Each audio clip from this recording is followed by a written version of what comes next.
Boa tarde, Felipe. Boa tarde, professor. Tudo certo? Tudo bem. Bom, obrigado, pessoal. Vamos lá, dando continuidade das nossas atividades. Na última aula, eu acabei de postar lá no AVA, tá? A última aula. E tô só terminando de subir a anterior. Já está processando o vídeo aqui e já vai estar lá disponível também, certo? Nós estamos aqui dentro daquele contexto que vocês acompanham lá nas, nas nossas nos slides, né, que estão lá disponíveis no AVA. A gente fez primeiro a aula inicial, né, colocando alguns conceitos. Na aula anterior, nós abordamos três conceitos fundamentais, que é com base nos quais a gente vai definir a nosso contexto de linguagem formal, certo? Então, da mesma forma, se a gente for relembrar a teoria de conjuntos, né, a gente tem os elementos de um conjunto e podemos formar vários conjuntos a partir de operações. Então, basicamente, é dentro desse raciocínio que a gente vai também construir a nossa linguagem formal, certo? Então, nós vamos ter os elementos da linguagem, os elementos básicos, que são, agora, não mais como elemento de conjunto apenas, mas o alfabeto, né, que são os símbolos que são admitidos dentro da nossa linguagem para formar palavras, certo? E através de operações, ou entre esses elementos, né, básicos, que são os símbolos, ou entre palavras, a gente vai ter a definição de uma linguagem. E a partir, claro, da formalização de uma linguagem, nós temos também como formalizar regras dessa linguagem, certo? Então, vamos supor que eu estou construindo a linguagem. Eu posso construir uma linguagem definindo algumas palavras. Depois de definir essas palavras, eu posso perceber se existem algumas propriedades que elas satisfazem, certo? Ou seja, propriedades gerais que todas elas compartilham. E essas propriedades a gente chama regras, né? A gente chama de gramática, certo? Então, rapidamente, né? A gente na aula anterior está lá gravado. Nós passamos pela definição natural de linguagem, que é essa que a gente utiliza para a língua portuguesa, para o inglês, entendeu? Para nossas comunicações que evoluíram juntamente com nossa sociedade, né, conosco, e a transição desse conceito para o conceito para uma formalização de uma linguagem, que também pode servir, vai servir para linguagens não naturais, ou seja, linguagens sintéticas, né, artificiais, vamos dizer assim, que nós criamos, né? Não necessariamente para nossa comunicação, mas às vezes para se comunicar com a máquina ou até para máquinas se comunicarem entre elas, certo? Então, dentro desse contexto, a gente definiu o alfabeto, não tem nada de muito misterioso, né? Da mesma forma como nós temos o alfabeto da língua que nós usamos em várias linguagens faladas, né? No nosso caso aqui, de A até Z, né? Certo? Nós temos também, para todas as outras linguagens, a possibilidade de definir um alfabeto. E ele sempre vai ser um conjunto finito de símbolos ou caracteres, certo? Então, vamos supor que hoje a gente sabe que a gente pode, por exemplo, conversar, às vezes uma sequência de emojis tem um significado, né? Que foi construído através da comunicação que a gente começou a criar pelos aplicativos de mensagens. Então, de certa forma, né, ali se cria também, na verdade, aquele conjunto de símbolos, né, passa a ser um alfabeto. E quando eu junto esses símbolos, a gente vai ter, então, né, a construção de palavras dessa linguagem. Lembrando que, quando a gente vai falar de palavras, então, que a gente já vai repassar adiante, não significa o mesmo conceito de palavra como a gente está acostumado aqui. Por exemplo, se eu pego nessa frase, conjunto finito de símbolos ou caracteres, eu falo que tem uma, duas, três, quatro palavras, né? Porque a gente entende palavra tudo aquilo que a gente atribui a um conjunto de letras concatenadas e limitadas por dois espaços, né? Então, que é o que a gente está vendo aqui, ó. Vem o início da frase, vem a palavra. Acabou a palavra, vem o espaço. Inicia outra palavra, espaço, certo? No nosso contexto de linguagens formais, tudo pode ser uma palavra. Tanto esses elementos aqui concatenados, mas também uma parte da frase a gente pode, ou a própria frase inteira, a gente vai denominar de palavra, certo? E assim a gente não fala de frases, de predicado, de sujeito, de partes, né, de uma dada construção, e sim de palavras e subpalavras. Toda palavra, né, vai ter subpalavras, certo?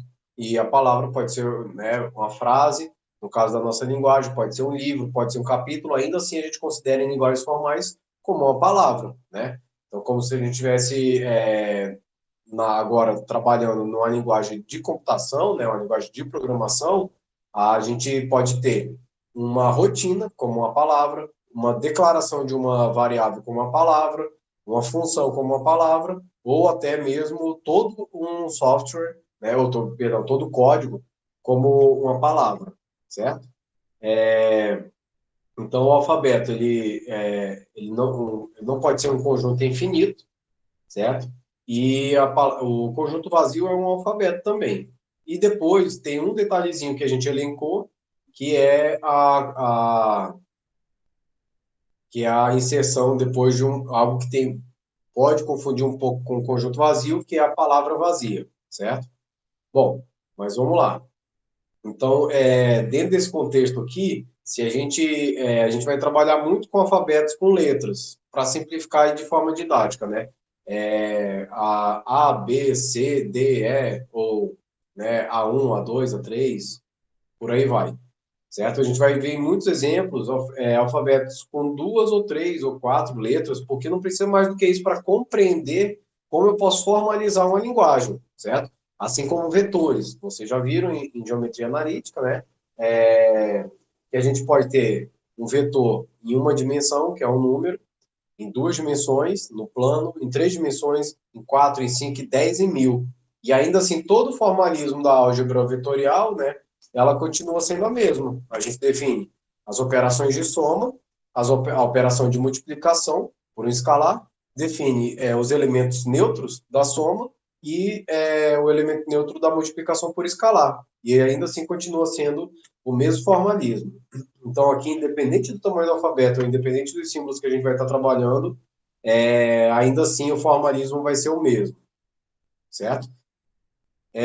Normalmente, como eu falei anteriormente, em programação a gente lida com vários símbolos, não somente com letras, como a gente está acostumado na nossa linguagem falada ou escrita no português. Em geral, são os símbolos ASCII, né? Certo? E um alfabeto muito importante, que a gente vai trabalhar muito pela natureza de como a gente define em computador, né? É o alfabeto binário, certo? Porque ele vai ter a representação dele vai ser utilizada para definir a forma de representação, vamos dizer assim, de informações ou de dados, né, para o nosso computador. Ele vai entender 0 ou 1, ou A ou B, ou tensão acima de tanto, ou tensão abaixo de tanto, ou tendo corrente ou não tendo corrente, certo? Essa é a forma de representação em que a nossa computação atual, que é uma computação não quântica, né, certo? Ela foi construída. Bom, então, dado o alfabeto, a gente pode, a partir daqueles caracteres, construir palavras. E a palavra vai ser basicamente justapor, né, ou concatenar, né, ou juntar vários caracteres, certo? Veja que aqui a gente não está limitando a, a forma de concatenar. No português existem palavras que são, né, têm significado, que a gente considera que são palavras da linguagem. E existem palavras que não existem, que às vezes a gente até inventa e elas podem até passar depois, com o tempo, a partir do seu uso, a serem consideradas palavras da língua portuguesa, ok? Em geral, hoje, a nossa linguagem não tem mais um sentido na formação de palavras. Inicialmente, a gente construía palavras juntando palavras entre si, né? Por exemplo, moral, certo? É uma palavra. Aí eu coloco, concateno alguma outra palavra e mudo um pouco o sentido dessa palavra, gerando outra palavra. Por exemplo, amoral ou imoral, né? E aí eu vou construindo outras palavras porque a gente está interessado lá de certa forma, cada palavra ela tem um significado que é o que a gente já falou antes, entre a separação de semântica, né, e de sintaxe. Aqui a gente está interessado na sintaxe, que é o objeto basicamente da gramática. A gramática não se importa se uma frase, mesmo que bem construída, ela não tenha significado. Por exemplo, é uma frase que tenha predicado e substantivo, perdão, substantivo, sujeito e predicado, ela é uma frase gramaticalmente aceita, mas ela pode não fazer sentido quando a gente vai ler a frase no português, certo? Então, por exemplo, o peixe é de pedra, sei lá, o peixe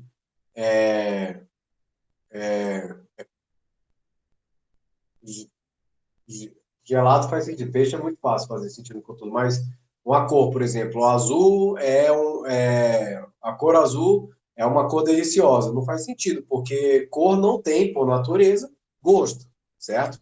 Né? Não tem essa característica de gosto. Então, quando eu vou ler essa frase, do ponto de vista gramatical, que é o que a gente vai focar, está focando aqui, ela está perfeitinha dentro da gramática. Mas do ponto de vista da semântica, do significado, a gente olha e fala, peraí, tem alguma coisa errada. Será que você não confundiu? Em vez de falar azul, você queria falar, sei lá, anis, né, que tem sabor, e é azul também. Né? Então, essa é a diferença entre semântica e sintaxe. E aqui a gente está interessado na sintaxe, certo? Também existe algo que no português a gente não tem, que é a palavra vazia. Seria muito útil, né? Mas a gente até usa às vezes, sabe? Você escreve assim, silêncio, né? Não tem nada a dizer, certo? A palavra vazia, a gente vai fazer uso aqui, certo? E a representação dela vai ser pela letra epsilon. Deixa eu aumentar aqui um pouco a nossa tela. Fica mais fácil de vocês visualizarem. Então, a palavra vazia vai ser representada por epsilon, cadeia vazia ou palavra vazia. Tudo bem? O significado, a real utilidade dela vai aparecer mais à frente quando a gente falar de um autômato finito com transições vazias, tá? Mais para frente. E aí a gente definiu, como eu falei, a gente pode formar palavras juntando outras palavras. Então, a gente pode pegar uma palavra e definir partes dela como prefixo, aquilo que vem antes de uma parte, sufixo, que vem depois, e uma subpalavra, que é qualquer parte, né, integrante daquela palavra, certo? Então, por exemplo, se eu tiver a palavra estou só repetindo o da última aula ainda, né? Se eu tiver a palavra A, B, C, B, certo? Eu tenho como subpalavras, como prefixos, a palavra vazia, como eu falei, porque ela não é símbolo nenhum, né, mas a gente representa tanto que a gente muda até a cor dela aqui, para isso ficar claro. O primeiro símbolo, os dois primeiros símbolos são prefixos, os três também. E a própria palavra também é prefixo dela mesma. O mesmo raciocínio vale para os sufixos, certo? Só que o sufixo pegando agora do final para o começo, ok? Bom, qualquer prefixo ou sufixo, ele é uma subpalavra, certo? Então, em uma linguagem como de programação, né, como eu falei anteriormente, uma palavra pode ser um programa. E qualquer subpalavra, né, um prefixo pode ser a declaração inicial do programa, um sufixo pode ser aquela declaração que vai encerrar, né, e vai mandar compilar, e por aí vai. Bom, então a gente pode construir, da mesma forma que a gente pode desconstruir palavras, né, através da identificação de prefixo, sufixo e subpalavra, nós podemos também construir palavras juntando esses elementos, certo? Então, assim como na teoria de conjuntos, eu defino a união, né, a interseção, eu posso definir aqui uma operação de concatenação. Ela não vai trabalhar num conjunto, mas ela é uma operação binária, porque na matemática, em geral, a gente define operações binárias, porque depois, para qualquer número de elementos, eu consigo, sucessivamente aplicando uma operação binária, realizar uma operação maior. Então, por exemplo, quantas vezes eu preciso trabalhar uma soma para somar 10 elementos? Eu preciso de 9 somas, né? Uma entre cada dois elementos. Então, não preciso definir uma tabuada de um mais 2 mais 3 mais todas as possibilidades, porque somente com a tabuada, ou seja, as combinações, né, da soma de dois números, de 1 a 10, de 1 a 9, de 1 a 10, eu consigo fazer todas as outras que, porventura, vão surgir, certo? Então, aqui é a mesma coisa. Assim como na soma a gente tem um elemento neutro, que é o zero, né? Qualquer número somado ao zero dá zero. O elemento neutro, e aí começa a aparecer o significado dela aqui, é a palavra vazia. Se eu pegar a palavra vazia e concatenar com qualquer palavra W de hoje, né? É a própria palavra, que é a mesma coisa que concatenar também com a palavra vazia ao final. Então, tem a concatenação à esquerda e a concatenação à direita, certo? A associatividade é a segunda propriedade dessa concatenação, que é tanto faz eu fazer a concatenação primeiro de duas palavras à direita e depois concatenar com a terceira palavra à esquerda, ou fazer as duas da esquerda e concatenar sucessivamente com a palavra da direita. Ainda assim, vai dar o mesmo resultado, que é a concatenação de todos esses elementos, certo? No caso aqui, a gente não precisa, então, usar parênteses, né, na concatenação. Bom, e aí, da mesma forma que eu posso ter a concatenação, eu posso ter, não na soma, a gente não costuma fazer isso, mas na multiplicação a gente define a potência, né? 2 vezes 2 vezes 2 é 2 elevado ao cubo, certo? Aqui na concatenação, que é muito mais parecida com a multiplicação, né? Até a própria característica do elemento neutro aqui, né? A gente vai definir também a concatenação sucessiva. Não tem problema falar potência também, ou seja, a enésima potência de uma palavra, ou uma palavra concatenada N vezes com ela mesma, vai ser definida como pegar essa palavra e juntapor N vezes. Se for W elevado ao quadrado, vai ser W concatenado com W. Se for W ao cubo, é W, W, W, certo? E por consistência, assim como a gente tem 1 elevado a zero, ou qualquer número elevado a zero é 1. Aqui a gente vai definir por consistência que a W elevado a zero é o elemento neutro. Então, se o elemento neutro da multiplicação é 1, e aqui é o epsilon, a gente vai atuar da mesma forma, certo?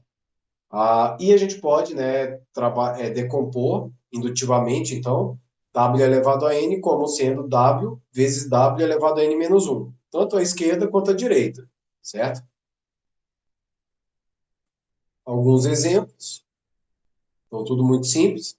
E a gente definiu, então, o, o alfabeto. A gente vai definir vai definir um conjunto de palavras sobre um alfabeto. Então, se a gente tem um alfabeto que é designado aqui por essa letra sigma, tá? Que é como se fosse um S, né? Para quem já passou por cálculo, sabe que ele representa a soma também, e que a integral também é um sigma estilizado, né?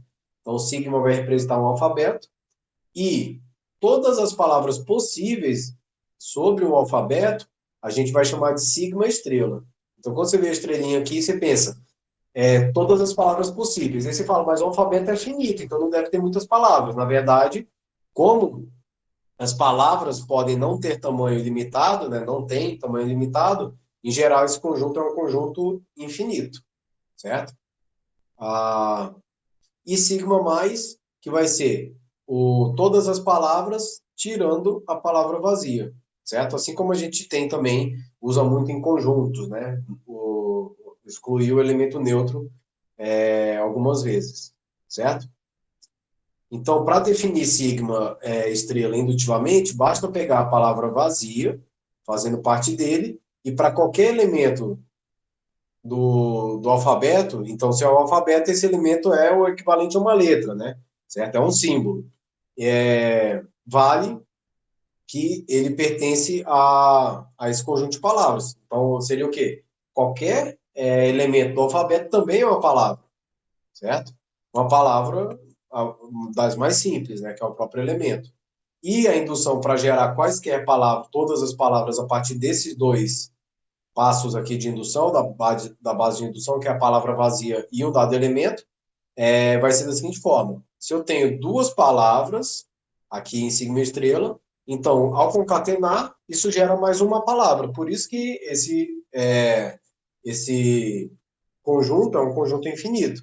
Porque eu sempre posso realizar mais uma concatenação com essa nova palavra para gerar uma outra palavra. E esse processo ele não termina.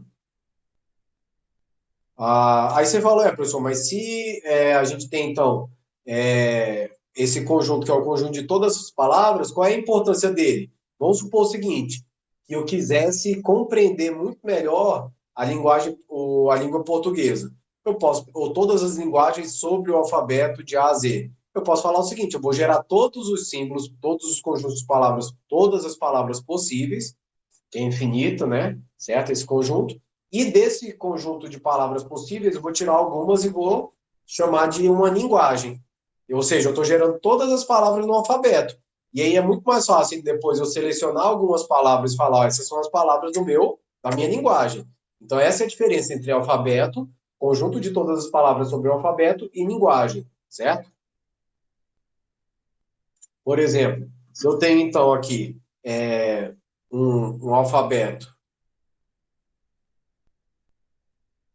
sigma, por exemplo, com A, B, C até Z, eu gero, em princípio, todas as palavras de todas as línguas, né, faladas, escritas, que usam esse mesmo alfabeto. Então, é algo muito grande. Desde palavras que a gente já utiliza em alguma língua, até palavras que ninguém nunca usou ainda, certo? Por exemplo, o próprio a é utilizado. No português, ele é um artigo definido, né? No inglês, ele é um artigo, né, indefinido, né? No inglês, certo? B já não é utilizado, ou seja, a gente começa com a palavra vazia e todos os símbolos. Depois eu posso juntar duas, por exemplo, a, certo? Bom, no português pode ser pensado como uma crase, certo?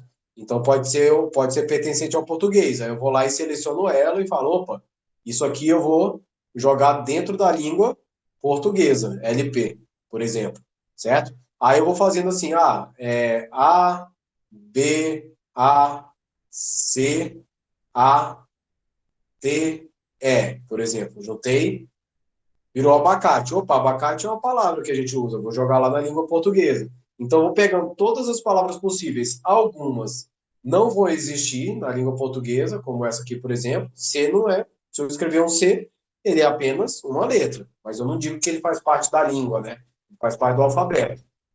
Porque ele não é utilizado como palavra da nossa linguagem falada. Já abacate é. E por aí vai. Entenderam, então, qual é a lógica e a importância desse cara aqui? Do sigma estrela, certo? Porque ele abre um leque para todas as palavras possíveis e a partir delas a gente vai pegando as que nós temos interesse para poder selecionar uma linguagem. Então, a primeira coisa que a gente tem que ter em mente é que um mesmo alfabeto pode gerar várias linguagens possíveis, certo? Bom, claro, então se eu estou trabalhando com palavras, eu vou definir também aí, né, o tamanho de uma palavra. Isso pode e vai ser importante em em algum ponto, principalmente porque a gente está interessado não somente em definir uma linguagem, seria o quê? Separar palavras de um dado conjunto sigma-estrela, né? Nem somente reconhecer as regras, né, às quais essa linguagem obedece, mas eu também quero gerar um formalismo de reconhecimento de palavras de uma linguagem.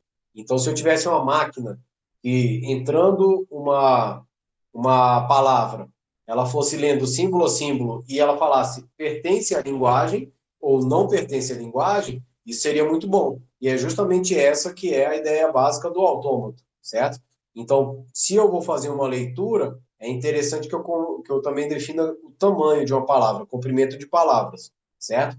E nada mais vai ser do que o número de elementos, número de símbolos do alfabeto que essa palavra tem. Então, é muito fácil também. Por exemplo, a palavra A, B, C, B tem 4 símbolos. Veja que mesmo que os símbolos sejam iguais, eu conto. Então, não estou contando símbolos, né? Mas sim posições que tem símbolos, certo? Então, aqui a gente tem 4 posições nessa palavra.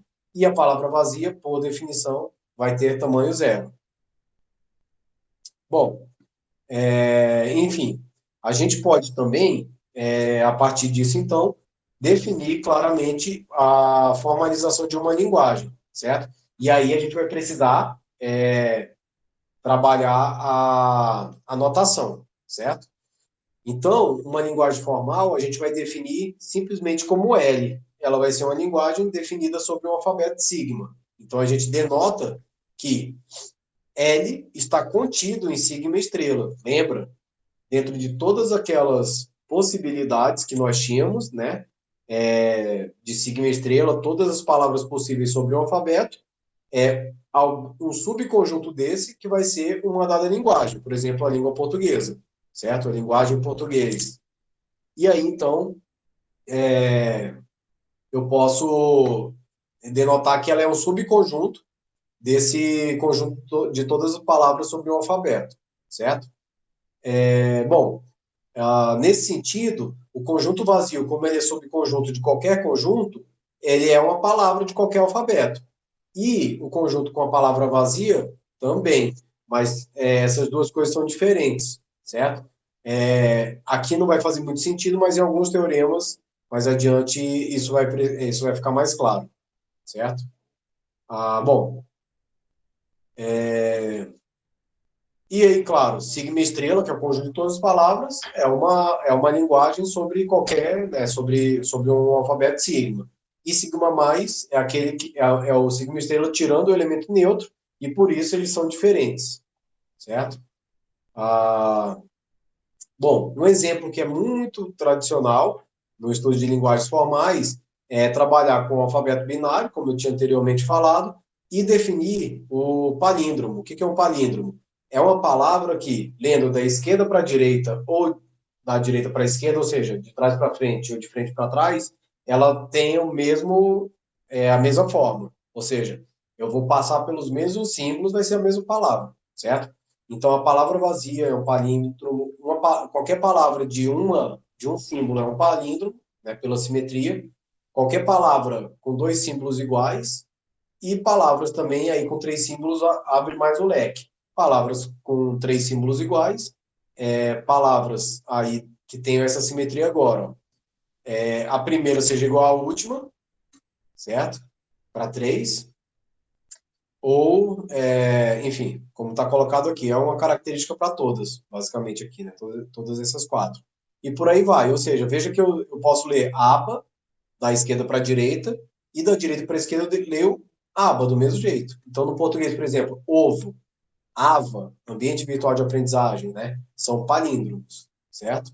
Por que ele é muito utilizado? Porque a gente vai estar interessado em formalismos geradores. E essa simetria aqui é muito didática para a gente iniciar esse estudo de como que eu posso propor um formalismo que vai que vai gerar uma dada linguagem.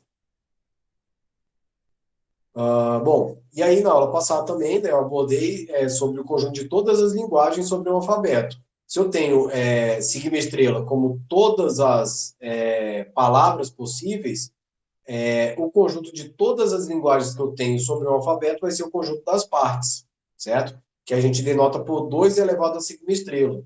E aí eu já expliquei e vou passar novamente aqui, né, por consistência, o porquê disso.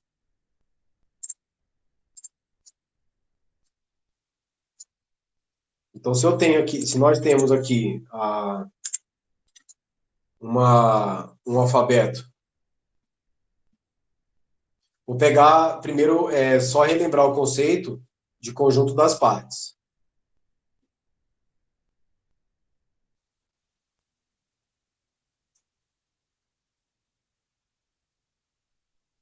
Porque eu quero fazer isso para um conjunto finito. Depois, para o infinito, fica mais. A gente só estende, certo? Vamos supor que eu tenho um conjunto C com 3 elementos. Vou pegar com 2 primeiro. A e B. Se eu quisesse trabalhar, isso fosse um alfabeto, né? Se eu quisesse trabalhar o análogo ao C estrela, seria o quê? seria todas as palavras, todas as possibilidades sobre esse alfabeto, de combinação desses caras 2 a 2, tá? Então, veja lá, em pares ordenados, eu posso colocar AB, posso colocar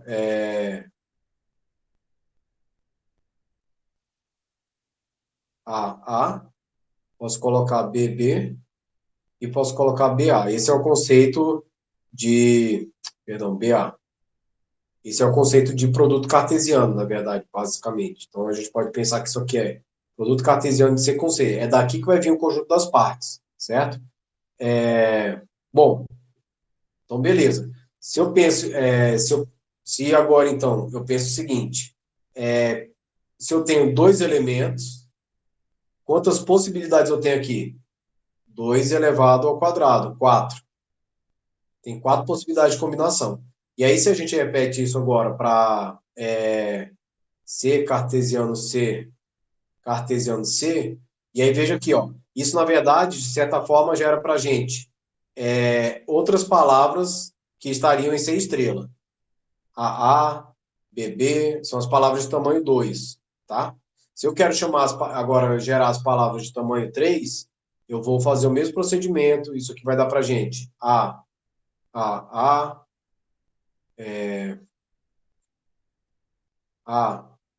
B, A, e aí vai. Se vocês fizerem aqui essa continuação, vocês vão ver que a gente vai ter 2 elevado ao cubo. 8 possibilidades de combinações distintas, certo? E isso vai aumentando. Como eu quero o C estrela é o quê? Combinação de todas as palavras, o conjunto com todas as palavras possíveis num dado alfabeto. Inclui essas aqui, que são os próprios símbolos do alfabeto, certo? Lembrar que inclui a palavra vazia também, e lembrar que isso aqui inclui todas as palavras de tamanho 2, que é o produto cartesiano do alfabeto com ele mesmo, certo? E por aí vai. E também todas as palavras de tamanho 3 e de tamanho 4, e por aí vai. Então, eu vou fazer o quê?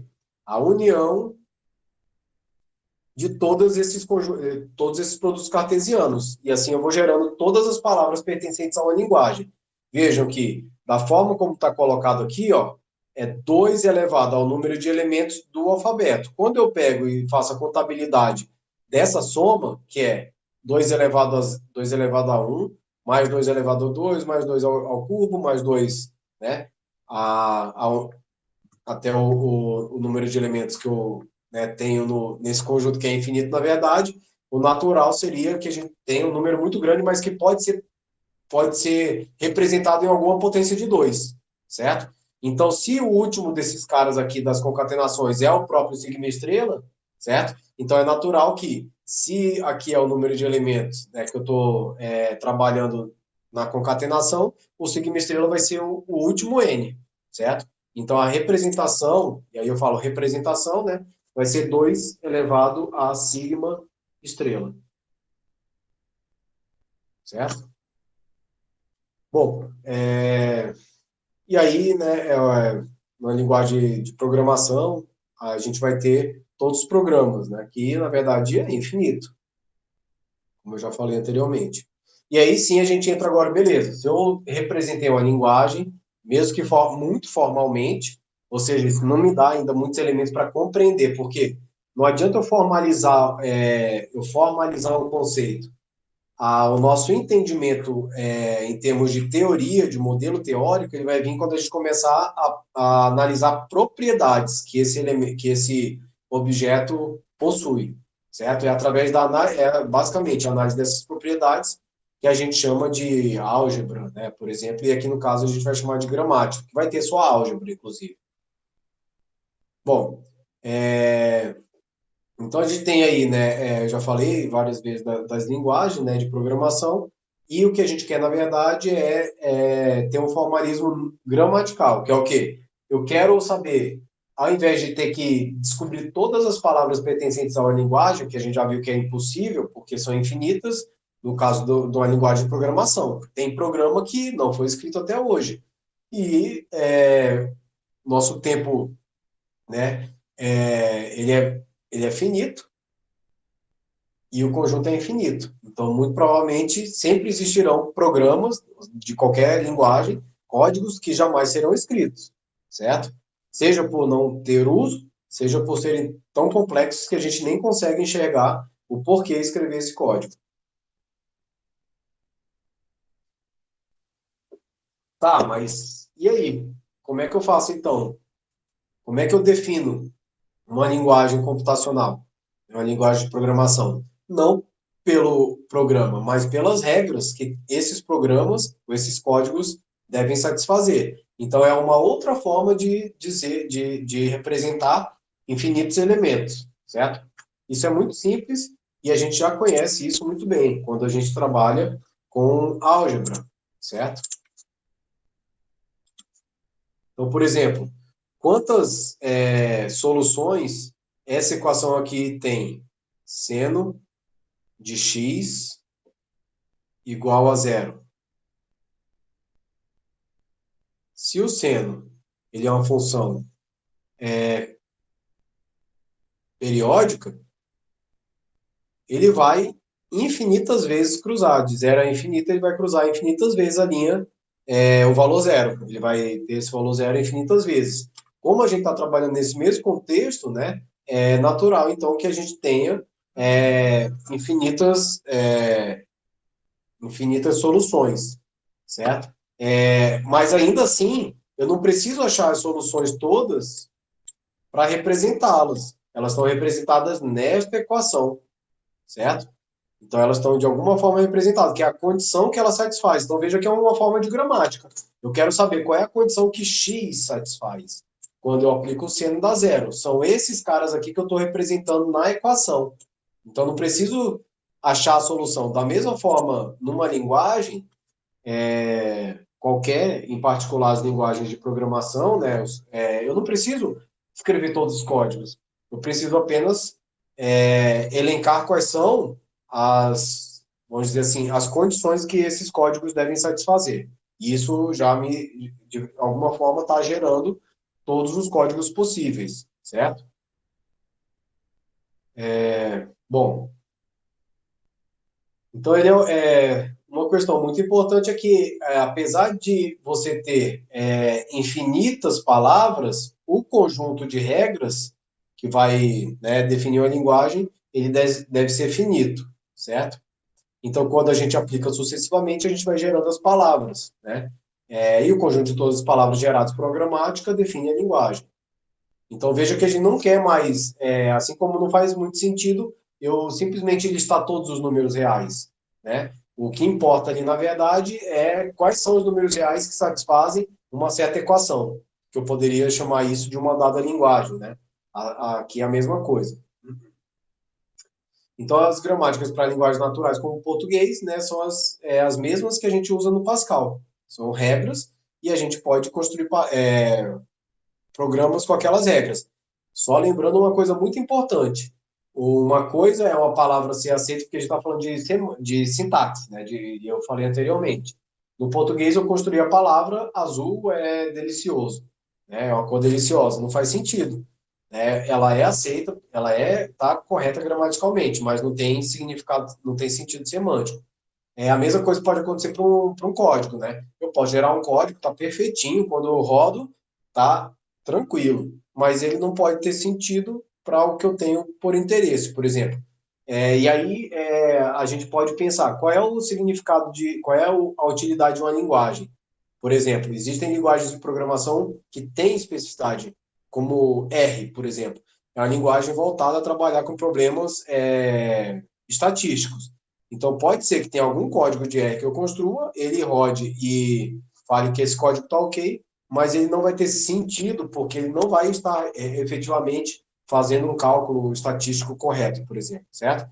A mesma coisa qualquer outro programa de computador. Então, a gente está num passo inicial, que a gente está definindo as regras de aceitação. Depois existem passos posteriores, né, das linguagens, que é a gente verificar a, a consistência, né, dos softwares que são gerados, que é quando você vem com significado, né? que é o que você espera do software como saída, a partir de certas entradas, né, de um código, e aí isso dá consistência para ele. Veja que isso é um significado, né? Eu dou certas entradas, que eu conheço as saídas, e se ele tem saídas corretas, eu consigo falar que no teste ele está passando.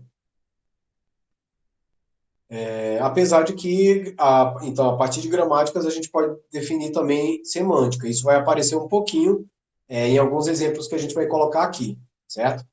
Bom, então vamos colocar a definição de gramática de Chomsky ou gramática irrestrita, certo? A gente vai denotar por G, de gramática, né, o grama, e a gente vai ter 4 elementos para definir essa gramática. Primeiro conjunto V, que é um conjunto finito de símbolos variáveis, certo? Ou não terminais, e aí já vai ficar claro para a gente, que são como se fossem símbolos de suporte. Eles servem para a gente manipular elementos dentro das palavras que a gente quer gerar, mas eles não vão estar presentes no alfabeto, ou seja, eles são intermediários, como se fossem mãozinhas que entram naquela máquina de ursinho, pegam, né, os elementos e montam assim, juntam ursinhos ou juntam bloquinhos de Lego, mas essas máquinas não pertencem à linguagem. Elas servem para operar os símbolos da linguagem e montar esses símbolos. Depois elas saem e fica a palavra, que é o bloco de Lego, certo? T, que é um conjunto finito de símbolos terminais, então ele é disjunto de V, ou seja, não tem nenhum elemento em comum, certo? E, claro, se são símbolos terminais, são símbolos que vão estar no alfabeto. E P, é uma relação. Relação é a generalização de uma função, certo? Ela pega elementos de um conjunto e associa elementos do outro, certo? Então aqui ela é uma relação que pega elementos de conjuntos dos elementos do conjunto variável das mãozinhas com elementos dos símbolos terminais. Então ele meio que faz essa mão pega isso e vai levar em um outro, sem a palavra vazia, tá certo aqui, e vai levar em outro. Então é como se eu pegar, já vai ficar claro, mas é como se eu pegasse uma mãozinha ou duas mãozinhas, junto um bloquinho de Lego, depois eu mudo a ordem das mãozinhas e eu posso pegar outros 2 blocos para fazer um sanduíche com esse bloco central, por exemplo, certo? Basicamente isso, do ponto de vista de visualização, que essa relação faz. E por isso a gente chama isso de regra de produção, que é a forma como a gente vai montar as palavras pertencentes à linguagem. E S, que é um elemento distinto de V também, tá? Que é o símbolo inicial. É como se fosse a semente. E aí, por isso que é S de seed, né? É a semente da nossa. São as sementes da nossa linguagem. É a partir dela que a gente vai construir todas as palavras. A representação de uma regra de produção que a gente vai denominar alfa-beta, é o que ela pega e aonde ela leva, vai ser alfa ao lado esquerdo de uma seta, leva no lado direito, certo? Lembrando lá de lógica formal, lembra das nossas regras de inferência, né? É muito próximo daquilo. Eu saio de um lado e levo no outro lado, certo? Abreviadamente, se eu tenho várias, para mesmas saídas, eu posso ter, para mesmas posições iniciais, eu posso ser levado para diferentes caminhos finais, ou seja, eu tenho várias regras de produção que têm o mesma parte inicial, mas diferentes partes finais, eu falo que esse cara aqui pode ser levado ou nisso, ou nisso, ou nisso, ou nisso, só para abreviar, certo?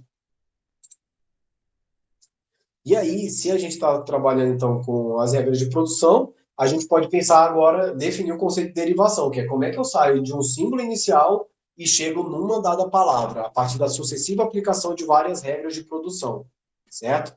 É isso que a gente vai chamar de derivação. Aqui a gente vai falar de fecho transitivo, eu vou ter que fazer aquele resumo né, de relações para vocês na sequência da aula, para que a gente possa compreender porque ele vai ser necessário para um teorema que vai relacionar 2 tipos de autômatos lá na frente para a gente, mas não é para agora, certo? Mas, basicamente, quando a gente fala de um fecho transitivo, transitividade é A com B, B com C, então A com C, certo? Então, quando eu estou falando de derivação, a sucessiva aplicação de regras de produção vão estar associadas, na verdade, a um fecho transitivo, que é o quê? Sair de um ponto inicial por pontos intermediários que se interrelacionam 2 a 2 até chegar no ponto final. Isso gera a relação do primeiro com o último, certo? E quando eu faço isso para todos os caminhos possíveis, eu gero fecho de fechar. Eu consegui chegar em todos os finais a partir do inicial, junto com as regras de derivação. Então, é o fecho transitivo que permite derivar todas as palavras da linguagem, certo? Bom, e por fim aqui, então, continuando, né, a relação de derivação, né? A gente tendo uma gramática com símbolos variáveis, símbolos terminais, regras de produção e símbolos iniciais, né?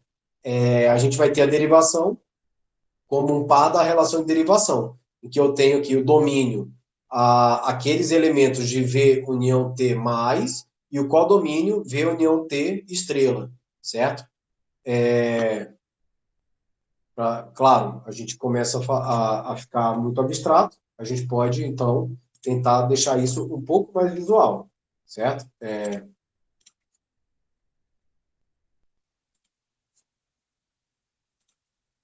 Então, se eu tenho aqui, no meu exemplo, eu vou ter um conjunto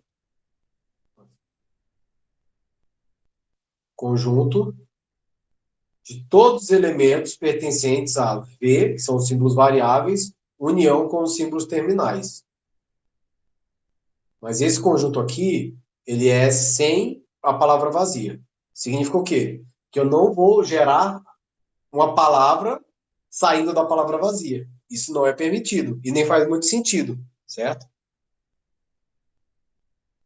Então não existe geração espontânea de palavras, certo? Eu só vou poder gerar palavras a partir de símbolos variáveis ou terminais. Por isso que eu excluo aqui, no domínio dessa regra de produção, né, ou relação de produção, a palavra vazia. Mas eu posso associar para cada elemento aqui qualquer outro elemento possível da união desses caras aqui. Já vai ficar mais claro no primeiro exemplo. Então, vamos supor que eu tenho aqui como símbolos variáveis, vou ser bem, vamos dizer assim, tentar ilustrar da melhor forma possível, numa linguagem que fique acessível para a gente. Direita, esquerda, não vai ser assim que a gente vai ver, tá? Na formalidade. E para baixo. E símbolos terminais, sejam, por exemplo, bloquinho, quadrado, bloquinho circular e bloquinho retangular. Certo? Qual é a união desses caras aqui, ó? Mais a união deles sendo um alfabeto que vai gerar todas as combinações possíveis, certo? A união deles é isso aqui, vou colocar aqui embaixo. V união T vai acabar sendo o nosso alfabeto intermediário, tá? Porque não é um alfabeto mesmo.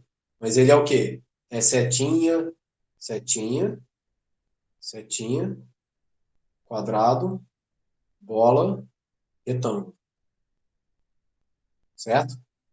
Então, esse aqui é o cara. Qual é todas as palavras possíveis formadas, né, a partir desse conjunto aqui, então? Vão ser coisas do tipo quadrado, quadrado, se eu juntar dois quadrados, né? Certo? Quadrado, círculo, juntando só aqueles elementos, mas também pode ser setinha para cima, setinha para baixo, mas também podem ser elementos mistos. Setinha, quadrado, setinha, certo? Ok? E por aí vai. Então, e com 3, com 4, com 5, com 10, infinitos possibilidades, certo? O que eu vou fazer? Vamos supor que eu pego esse cara aqui, por exemplo, se eu pego esse cara aqui, ó, setinha para baixo, e aplico na palavra, por exemplo, na combinação o retângulo em cima da bola. Então tá vendo que eu estou sendo bem geométrico, mas a gente não vai trabalhar geometricamente. Lá vão ser apenas junção, concatenação de símbolos, tá? Mas geometricamente eu posso pensar que esse cara que é o símbolo variável, ele reposiciona um elemento geométrico de acordo com o que está indicado na seta. Então, se eu aplico setinha para a direita e setinha para baixo, eu posso associar a outro cara aqui, que faz o quê? Empurrou para a direita a primeira operação e depois empurrou para baixo. Então, ele puxou para a direita e ele caiu. E gerou nesse elemento, que também faz parte do V união T, estrela, certo? Então, o que eu estou fazendo? Esse cara aqui com esse aqui. Ai, pessoal, só desligou aqui o computador, que está bloqueando. Só um segundinho que eu já religo ele e reingresso na sala. Se vocês quiserem, até dá um tempinho de reabastecer a água. Vou fazer uma pausinha, 2 minutinhos, então.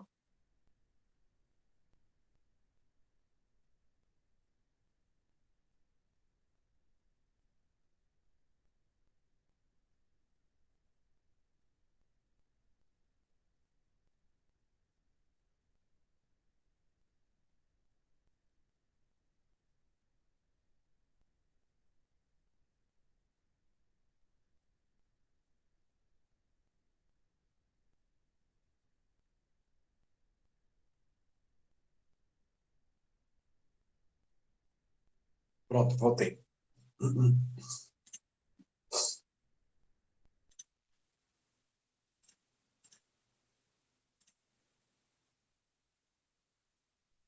Então, voltando aqui ao exemplo, o que ele vai fazer? Ele vai pegar, né, vai pegar um elemento daqui e vai associar a um elemento daqui. Então, por exemplo, vamos supor que esses caras estivessem aqui, concatenados, ele vai levar nesse cara aqui. É uma operação, certo?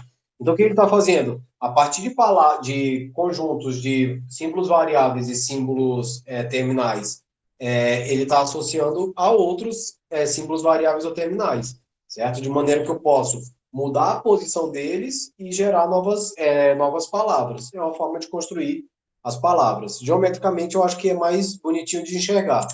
Mas na parte algébrica também não é o fim do mundo, não. Com 2 ou 3 exemplos, a gente consegue começar a entender o funcionamento disso, certo?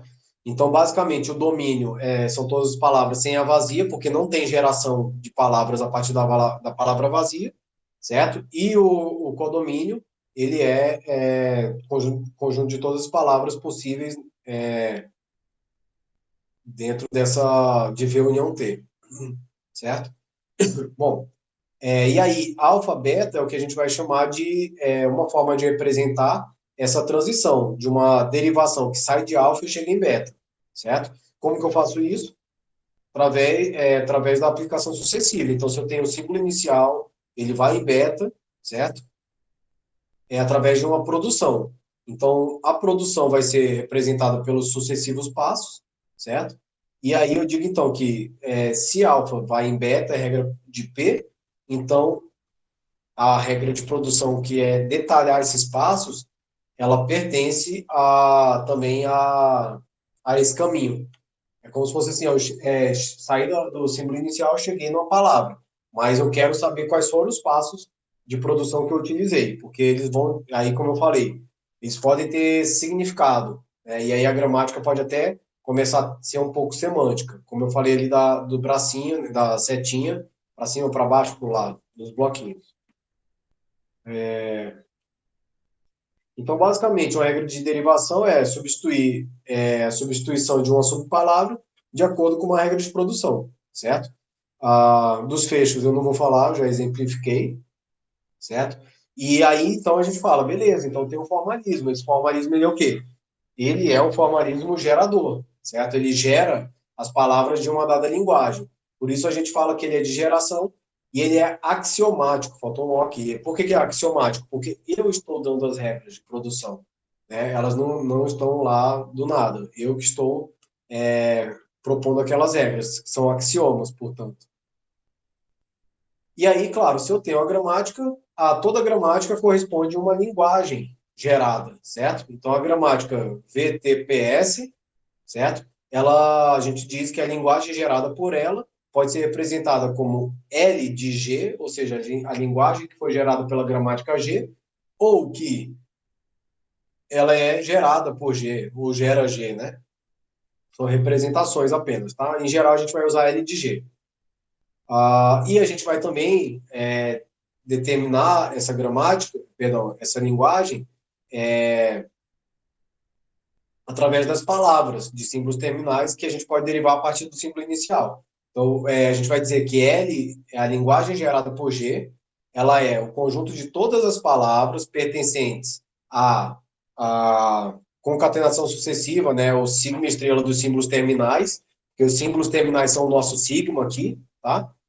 Quando eu saio do símbolo, quando eu obtenho essa palavra W, a partir de uma sucessão de aplicações de regras de derivação, regras de produção, saindo do símbolo inicial, certo? Então é isso, eu tenho um símbolo inicial, vou aplicar a regra de derivação, derivação, derivação, ou produção, né? Até chegar numa palavra, certo? Vamos para um exemplo, que aí vai ficar mais claro. Espera. Então, vamos pegar uma gramática, símbolos variáveis, sendo N maiúsculo e D maiúsculo. Vocês vão perceber que nos exemplos que a gente vai iniciar, sempre vai ter um quê de significado, né, de semântica, para a gente poder começar a compreender como que a gramática ela tem sentido sim também, para a geração de uma linguagem. Então, símbolos variáveis, que não são os símbolos que vão estar não são os do nosso alfabeto, né, vão ser ND. Os símbolos terminais vão ser 0, 1, 2 até 9. Então a gente já pensa, bom, símbolo terminal são números. Se eu estou falando de ND, né, talvez isso seja uma forma de representar a, vamos dizer assim, a função do número dentro de uma posição, na escrita de número maior. Então, dígito, né, alguma coisa desse tipo. Então, as regras de produção vão ser as seguintes.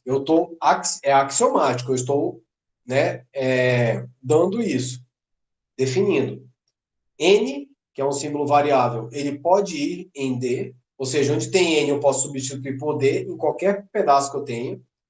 N pode ir em DN, então onde tem N eu posso substituir por DN, certo? E D pode ser substituído por qualquer um dos símbolos terminais, que são os dígitos. Então, D parece muito ter significado de dígito, e N parece muito ter significado de consolidar um dígito através de um número natural, certo? Então, a partir dessa regra, a gente vê que pode gerar qualquer número natural, a partir da sucessiva aplicação. Por exemplo, vamos ver como é que a gente pode gerar o número 1, 2, 3. Eu tenho, de novo, aqui as regras, os símbolos terminais, os símbolos variáveis.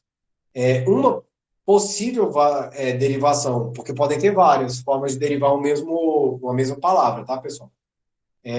Uma derivação possível do número 243, por exemplo, não do 1, 2, 3 aqui, 243, pode ser a seguinte: o N, eu vou aplicar a regra N em DN. Por que eu estou fazendo isso? Porque quando eu faço N em DN, é como se eu estivesse adicionando um dígito no meu número. Então, ao fazer isso, eu coloquei 2 dígitos, certo? Agora eu tenho DN. Saí daqui, eu vim para cá. Onde tem D, eu posso inserir o 2, que já vai gerar essa centena aqui. Novamente, então, agora eu fiquei com 2 e N. Mas onde tem N, para chegar no número 243, eu preciso inserir mais um dígito. Então, eu aplico novamente essa regra de produção aqui, de derivação, regra de produção, tá? N em DN, adicionando mais um dígito. 2, onde tem N, virou DN. Então, agora eu tenho 3 dígitos, certo? E agora, eu posso pegar o símbolo, o D, e levar no número 4, que vai inserir a dezena aqui, 4 no meio aqui. E o número N, eu posso aplicar N vai em D, que é um dígito, e finalmente substituir D por 3, gerando o número 243, certo? Então, basicamente é isso. Veja que não é o fim do mundo, certo? E isso é o que a gente vai fazer, né, para vários tipos de linguagens, certo? Então, nesse sentido, a gente pode dizer que aqui, essa gramática, ela gera a linguagem dos números, de todos os números inteiros, que são palavras, tá? Nesse sentido da nossa lógica, das nossas linguagens formais, ok? Então, o que a gente fala? Que quantos passos de derivação é necessário para obter o número 243? 6 passos, certo? Ok? Olha lá. 1, 2, 3, 4, 5, 6. Foram as regras que eu usei aqui, certo? Então, a partir da aplicação de 6 regras de derivação, ou seja, 3 passos de derivação, eu obtive o 243, certo? Ok? E aí tem outros exemplos, eu vou deixar aqui para vocês treinarem, certo? E na aula seguinte, a gente vai começar a trabalhar agora as linguagens regulares. Não nas linguagens em si, mas, na verdade, a gente vai trabalhar na definição de autômato, certo? Então, a gente vai definir autômatos finitos não determinísticos e com movimentos vazios, ok? A minha meta de curso para a gente aqui é até aqui, tá? Então, nas sucessivas aulas, a gente vai abordando e finalizar para poder dar sequência na nossa avaliação. Tudo bem, pessoal? Thaís, Felipe? Tranquilo, professor. Beleza? Vou subir essa última gravação para a gente ficar em dia, para que eu esteja em dia, na verdade. Quem está em débito com vocês sou eu, né? Não são vocês comigo. E aí a gente vai dar sequência aí até o final do semestre, tudo bem? De boas. Então, valeu, pessoal. Desejar aí boa tarde. Qualquer dúvida, estou à disposição.